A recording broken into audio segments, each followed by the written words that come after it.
Charlie was 66 years old when he was diagnosed with Parkinson's.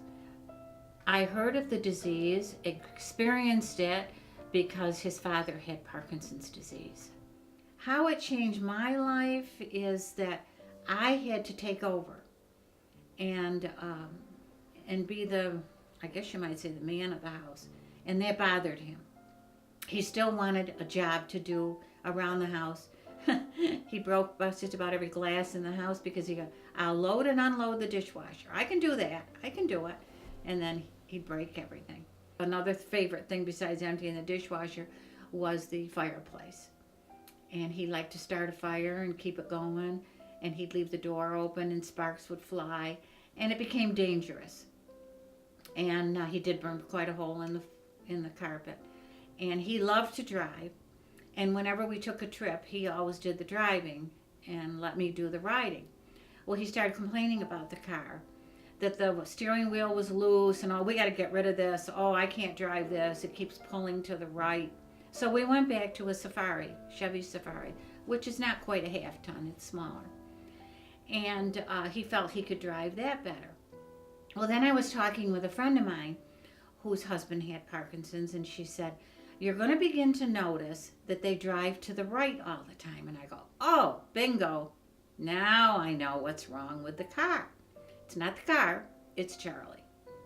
Losing the power in his hands was very, very hard for him because everything he did, he worked with his hands. And he would get cramping in his fingers, and which were very painful. But he never gave up. And that's why I think that he was into the disease maybe 10 years before he really gave up on it. He became humped over, had humped back like, leaning forward. Then all of a sudden, he'd say, I feel like I'm falling backwards.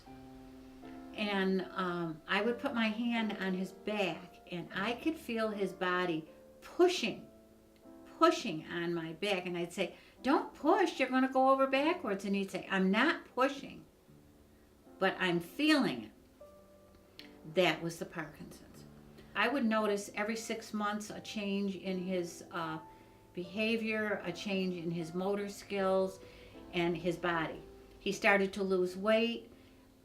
He had the deadpan look on his face for a while, but thank God that went away. That's part of Parkinson's. When it started to really go downhill, it went fast. And he could not stand up without falling. And I would say to him, stand up, count to 3 or 4, and then move. But the Parkinson's also causes dementia, which takes away your short-term memory. And that was gone by then. This is 10 years into the disease. Every day, something was taken away from him. Either he couldn't pick up a piece of bread, he couldn't walk as far as he wanted to, he couldn't express his feelings.